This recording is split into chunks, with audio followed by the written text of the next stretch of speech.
학생들과 함께 예배를 드렸고, 그리고 2부 예배는 우리 유초등부 학생들과 예배를 드리고 있습니다. 세대 통합 예배를 드리는데요, 작년까지는 교회 절기에 세대 통합 예배를 했어요. 그러다 보니까 각 부서에서 행사를 할 것도 있고, 또 교회도 교회 절기에 세대 통합 예배를 하니까 여러 가지로 번거로워 다른 날을 잡으려고 하는데, 의미 있는 날을 생각을 하다가 3.1절 앞두고, 6.25 한국전쟁 앞두고, 그리고 8.15 광복절 앞두고 학생들과 함께 민족이 당한 고난, 그리고 하나님께서 우리 민족을 어떻게 인도하셨는가 하는 것을 나눠야 되겠다. 그래서 이 날 세대 통합 예배를 합니다.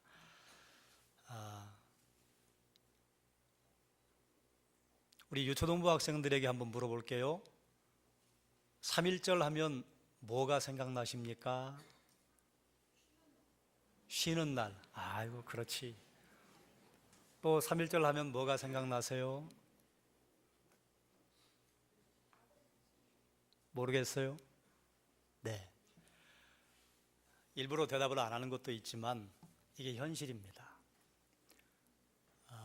요즘 초등학교 다니는 아이들이 3.1절이 뭔지 모르고 유관순 열사가 누군지 모르고, 그러니 일본 제국주의가 저질렀던 만행을 당연히 모르죠. 물론 이제 이 아이들이 중학교 올라가고 고등학교 올라가면 배우겠죠. 이건 오래전에 있었던 사건이지만 지금 현재 진행형이잖아요. 여기 일제시대를 겪었던 어르신들이 계시잖아요. 그리 먼 이야기가 아니잖아요. 그런데 먼 이야기가 되어버렸어요. 그래서 우리 학생들이 함께하는 자리에서 3.1절에 대해서 좀 생각을 해야 되겠다 싶어서 세대 통합 예배를 오늘로 잡았습니다. 오늘 우리가 읽은 본문에 느헤미야라고 하는 사람이 등장을 해요. 그런데 느헤미야가 나라를 잃은 사람이었습니다. 원래 이스라엘이 통일 국가였는데 솔로몬 이후에 나라가 두 개로 쪼개지잖아요. 그래서 북쪽 이스라엘, 남쪽 유다. 북쪽은 아수르의 침략으로 멸망하고, 그리고 남쪽은 바벨론의 침략으로 멸망을 당합니다. 바벨론 침공 후에 이스라엘 백성들의 대단히 많은 사람들이 포로로 끌려가잖아요. 포로로 끌려가서 거기서 이제 하나님께서 다시 돌아오게 하실 날을 기다리고 있는데, 하나님이 세계 정세를 바꾸셔서 바벨론이 멸망하고 페르시아가 역사에 등장을 하잖아요. 페르시아의 초대왕 고레스, 세계사에서는 키루스라고 합니다. 고레스 왕이 이스라엘 백성들을 고향으로 돌아가도록 허락을 해줘요. 고향으로 돌아갈 때, 고향으로 돌아가는 것만 허락을 한 것이 아니라 고향에 돌아가면 성전을 짓고 거기서 나와 내 왕자들을 위해 기도해줘라. 그리고 너희가 성전 짓는 데 필요한 돈과 물자는 왕이 제공을 할 테니까. 그래 이제 그 지역에 총독이 성전을 짓는 물자를 제공해 주도록 돼 있었습니다. 그런데 이스라엘 백성들이 고국에 도착을 해서 성전을 지으려고 하는데 이미 그 땅에 살고 있는 사람들이 있었어요. 북쪽에 이스라엘이 멸망하면서 아수르가 식민지의 사람들을 서로 강제 이주를 시켰어요. 이스라엘 사는 사람들을 니느웨로 보내고, 또 갈대아 우리에 살고 있는 사람들을 지금의 터키 지역으로 보내고 막 옮겼어요. 그러다 보니까 어떤 일이 생겼는가 하면 서로 혼혈 민족이 만들어지게 되고, 자기가 모르는 도시에 가서 살고 또 민족들이 섞이다 보니까 반란을 꾀하는 것이 좀 약해집니다. 그럴 목적으로 이제 보냈어요. 그런데 그 땅에 살고 있었던 사마리아 지역의 백성들이 포로로 끌려갔던 이스라엘 백성들이 돌아와가지고 성전을 짓는다고 하니까 자기들은 생각도 안 했던 일을 지금 하려고 하잖아요. 그래서 같이 하자고 찾아왔어요. 그런데 포로에서 돌아온 이스라엘 백성들이 우리는 우리끼리 할게.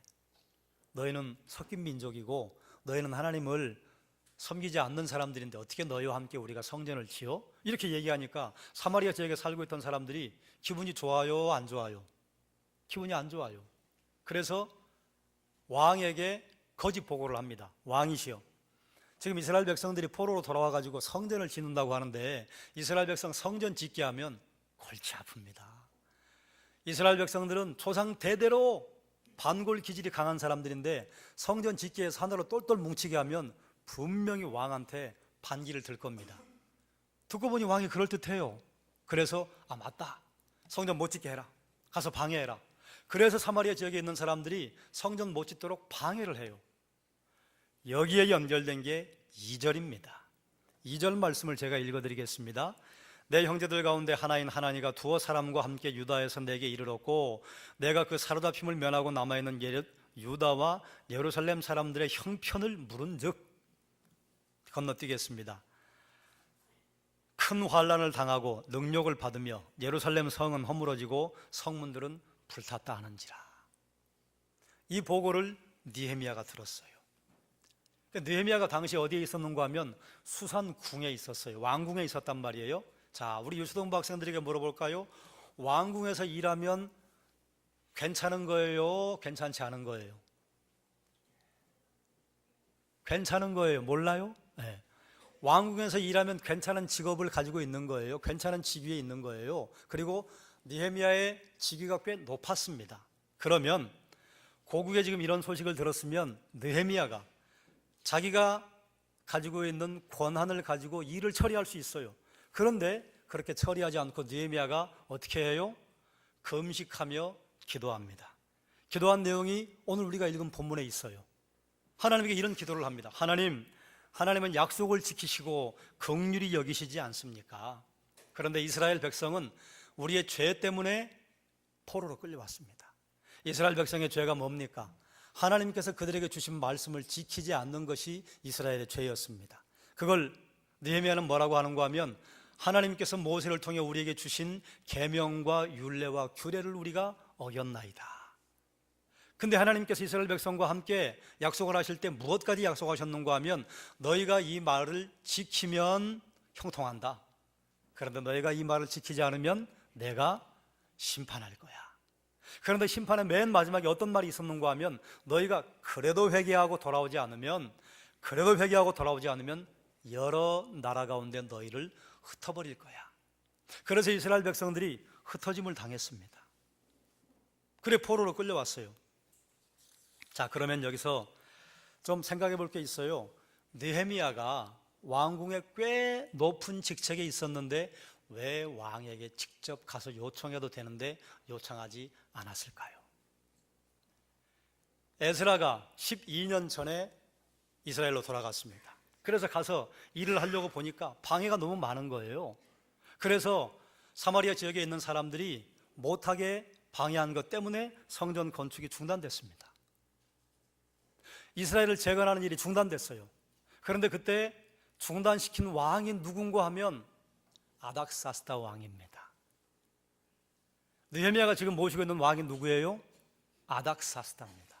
1절에 보면요, 하갈의 아들 느헤미야의 말이라 아닥사스다 왕 제20년 기슬루월에 내가 수산궁에 있는데, 이 아닥사스다 왕이 이스라엘 백성들이 성전 건축하는 것을 중단하고 방해하라고 사마리아 지역에 있는 사람들에게 조서를 보낸 왕이에요.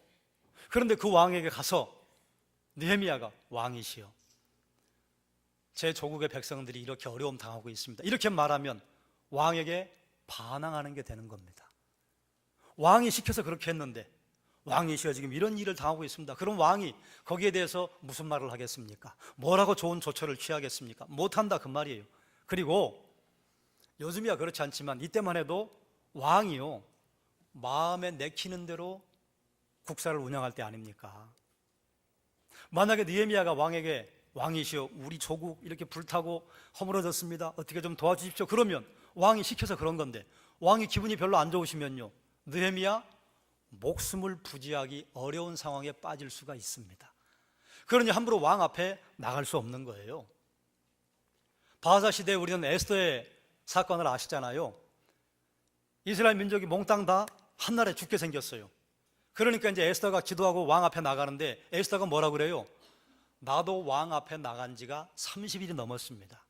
왕이 나를 부르지 않았는데 내가 왕 앞에 무단으로 나가면 죽입니다.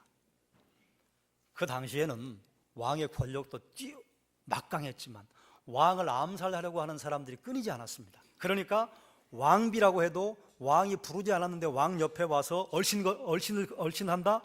죽인다 그 말이에요.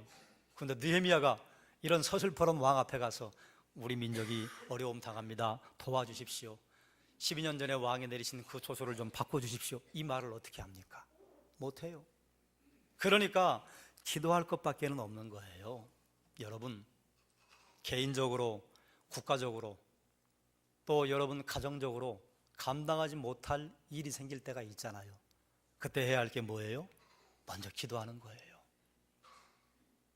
먼저 하나님의 지혜를 구하는 거예요.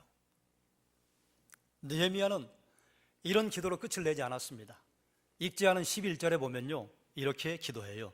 주여 구하오니 귀를 기울이사 종의 기도와 이름을 경외하기를 기뻐하는 종들의 기도를 들으시고 오늘 종이 형통하여 이 사람 앞에서 은혜를 입게 하옵소서. 이 사람이 누구예요?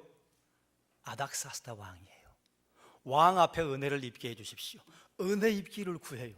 그랬더니 그 다음 결과가 어떻게 돼요? 그때 내가 왕의 술관원이 되었다. 술관원이 뭔지 아시죠?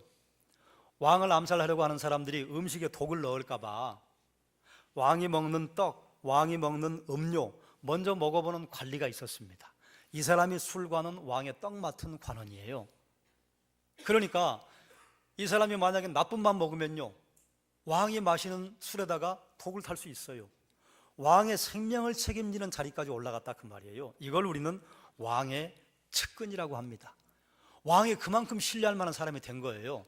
성경에는 기록하지 않고 있는데요, 느헤미야가 왕의 술관원 되기까지요 얼마나 성실하게 일을 했겠습니까? 만약에 예를 들어서 아유, 이 바사는 뭐 내 나라도 아니고 그리고 포로로 끌려온 우리를 학대하는 나라인데 내가 여기서 뭐 열심히 일할 필요가 있나?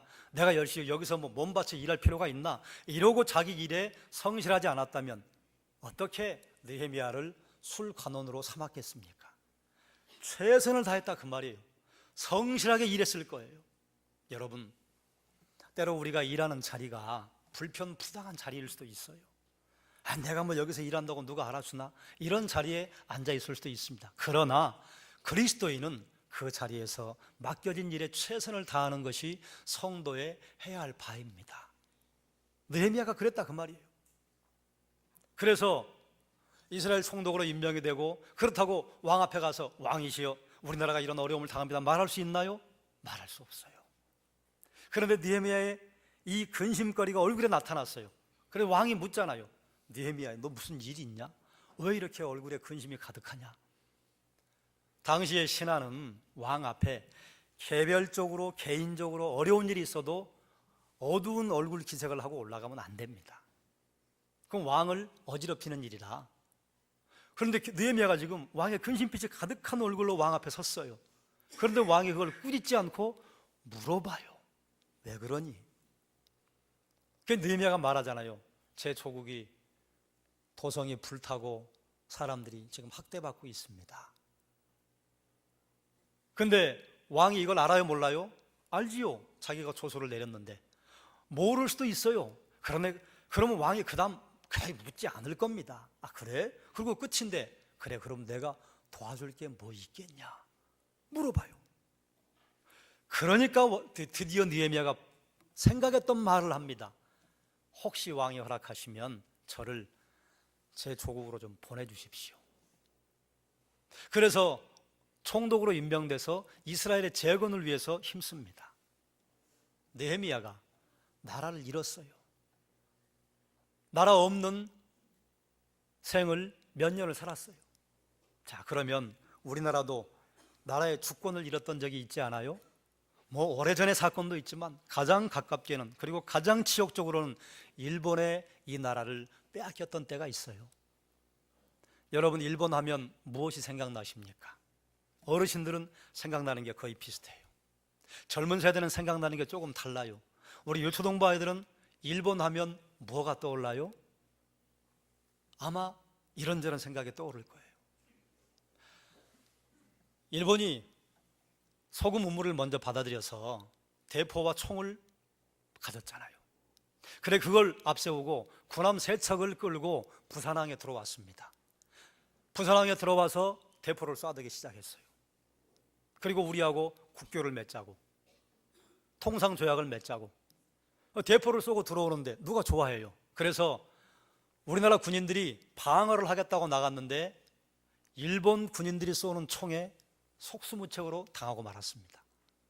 그리고 이제 강화도에 모여서 니네 강화도로 나와, 그래가지고 조선의 대표, 일본의 대표가 모여서 강화도 조약이라고 하는 걸 체결을 했는데, 강화도 조약의 전문을 읽어보면 완전히 이건 조선에 불리한 조약이에요.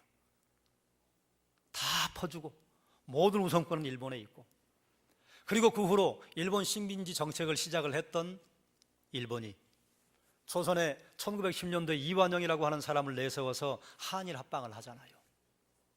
한일 합방을 하면서부터 점점 이제 대한민국에 있는 것들을 빼앗아가기 시작합니다.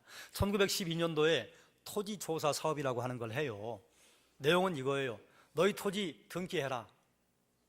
우리 유초동 박사님들 등기라고 하는 게 뭔지 알아요? 여러분 이제 학교 가면 출석 부르죠? 여러분 학교에 가면 여러분 출석부가 있어요. 출석부처럼 땅을 가지고 있는 사람은 출석부 만들어라, 그 말이에요. 그런데 조선 사람들은 등기 제도가 없었습니다.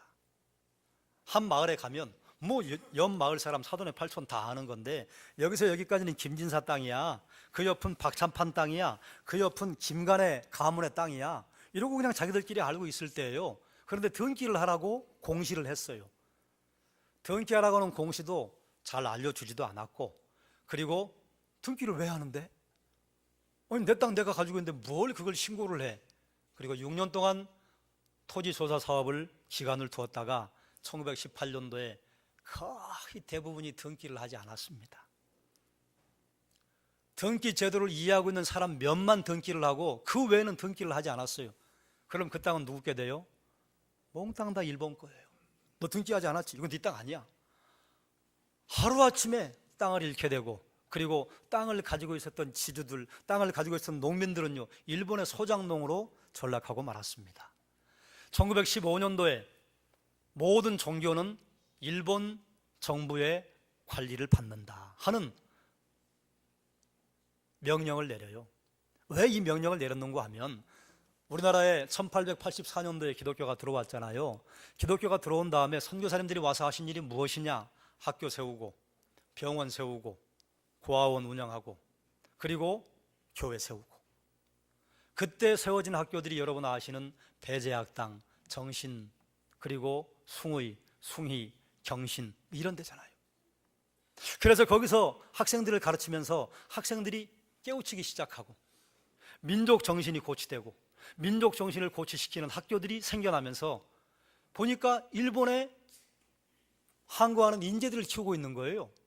그래서 그걸 막기 위해서 당시 학교라는 거 하는 것이 거기다가 선교사님들이 세운 학교 아닙니까? 교회가 세운 학교예요. 그래서 기독교를 탄압하기 위해서 1915년도에 모든 종교는, 거기서 모든 종교요, 마을은 모든 종교지만 기독교를 겨냥한 것이었습니다. 기독교를 탄압하기 시작해요. 그리고 이제 1918년도에 1차 세계대전이 끝이 나면서 미국의 대통령 윌슨이 민족 자결주의라고 하는 것을 주창을 하잖아요. 원래는 러시아에서 독립을 한 폴란드 너희가 너희 일은 알아서 해, 이게 시작이었는데, 모든 민족은 자기의 주권에 관한 것은 민족 스스로 결정하게 하자, 이걸 주장을 해서 우리 조선 땅에도 드디어 이제 봄이 오기 시작해서, 그래, 우리 민족의 주권은 우리가 찾아야 돼, 우리 민족의 국가에 관한 것은 우리가 스스로 결정해야 돼. 그래서 고종왕을 중심으로 민족이 모이기 시작하잖아요. 그런데 이게 일제가 보기에는 얼마나 눈에 가시 같았겠어요. 그래서 1919년 1월 21일 날 고종을 죽이잖아요. 전해져 오는 일설에 의하면 독살이잖아요. 그래서 이것이 민중들에게 스멀스멀 퍼지기 시작하지 않았습니까? 3월 3일 날 고종 황제의 장례식을 하는데, 이때 이 민족의 종교 지도자들이 모여서 우리 비폭력 독립운동을 합시다. 그래서 3일 만세운동을 준비하잖아요. 준비하면서 미리서 독립선언서를 전국에 다 배포하고, 그리고 학생들을 통해서 태극기를 그려서 전국에 배포하게 만들지 않습니까? 3월 1일 날 원래는 종로에 있는 탑골 공원에서 독립선언서를 낭독을 하려고 했답니다. 그런데 종교 지도자들이 나가서 보니까 고종의 장례를 참석을 하겠다고 전국에서 모여든 사람들이 탑골 공원에도 바글바글 했대요. 그래서 여기서 했다가는 유혈 충돌이 나겠구나. 그래서 장소를 바꿔서 태화관에서 독립선언문을 낭독하고, 그리고 독립선언문을 낭독했던 민족 지도자들은 자진해서 투옥을 당했다고 합니다.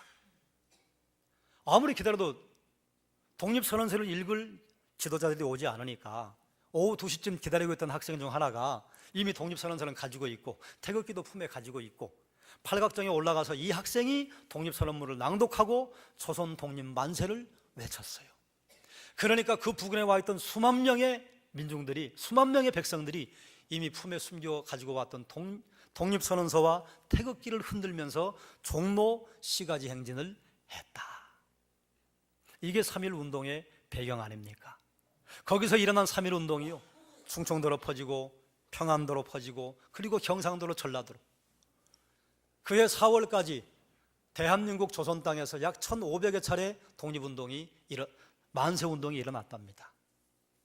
그럼 이걸로 끝이 났으면 좋았는데요, 이때 참석한 조선 민중들이 약 202만 명, 그리고 일본 헌병과 육군과 해군이 와서 탄압을 하면서 진압을 하면서 죽인 조선인의 숫자가 7,500명, 체포당한 사람이 4만 5천 명, 그리고 그 뒤에 좀 특이할 만한 정보가 하나 있습니다.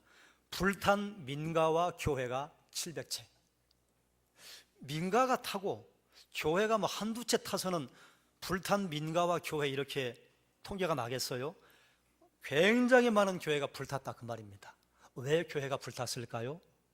당시에 독립운동을 하는, 그리고 만세운동을 벌이는 거점이요, 거의 교회였습니다. 그러니까 교회가 일본 제국주의의 탄압의 대상이 된 것입니다. 여러분, 우리 유초등부 학생들은 깊이 생각해 보지 않았겠지만 나라가 없으면요, 그 나라의 국민은 인간 이하의 대접을 받습니다. 인간이기를 바라면 안 됩니다. 우리 유초등부 학생들 위안부 들어봤어요?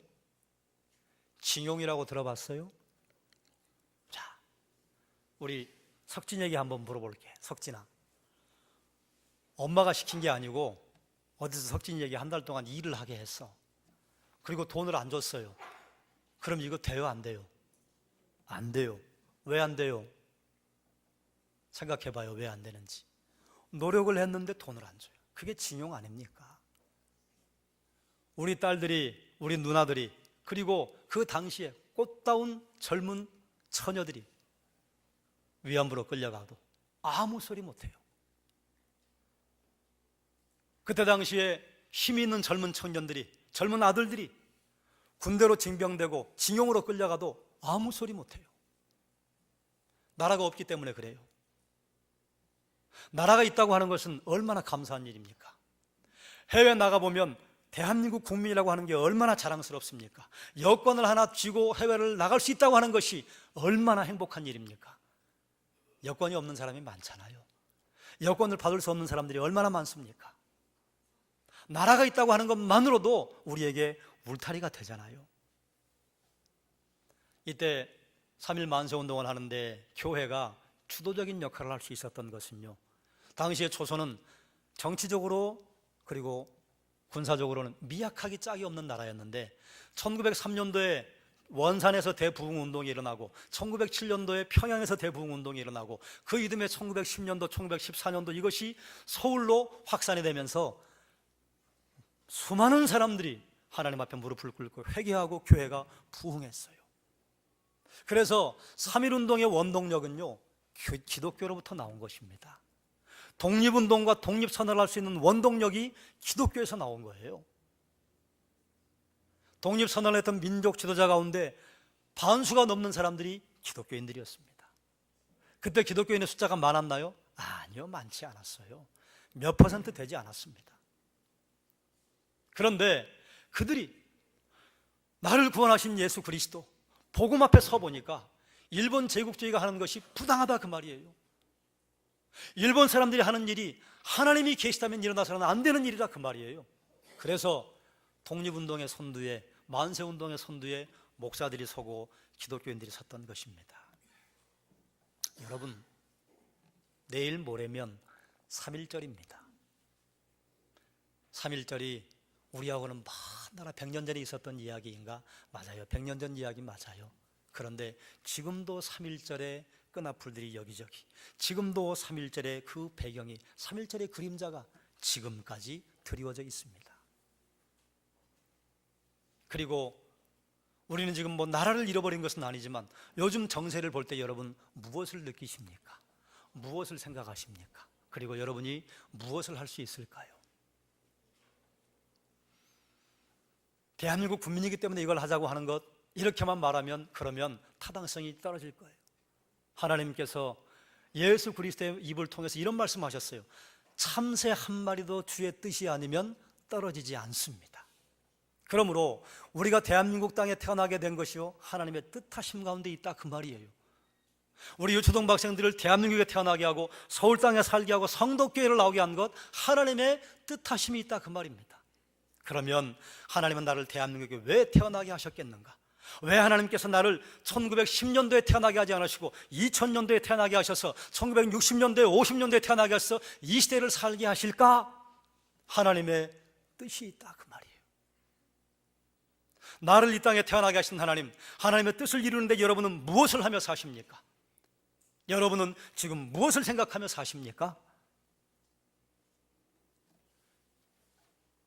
여러분 다 그러실 줄로 알지만 3.1절이 되면 떠오르는 것, 태극기가 되어야 합니다. 3.1절이 되면 떠오르는 것, 만세운동을 하는데 수없이 많은 목회자와 수많은 그리스도인들이 앞에 섰던 것을 우리는 기억해야 합니다. 그리고 내가 그리스도인이라고 하는 것, 내가 하나님의 선택을 받고 부르심을 받았다고 하는 것이 우리에게 자랑스러움이 되어야 합니다. 그리고 대한민국에 살고 있다고 하는 것이 우리 자녀들에게 자랑스러움이 되어야 합니다.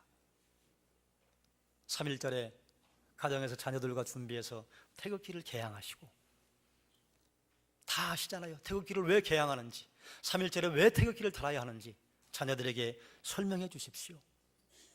그리고 우리나라, 이 나라 대한민국, 이 나라 대한민국이 어떻게 세워졌는지 여러분 지금 부모님 세대는 다들 아시잖아요. 자녀들에게 얘기해 줘야 합니다.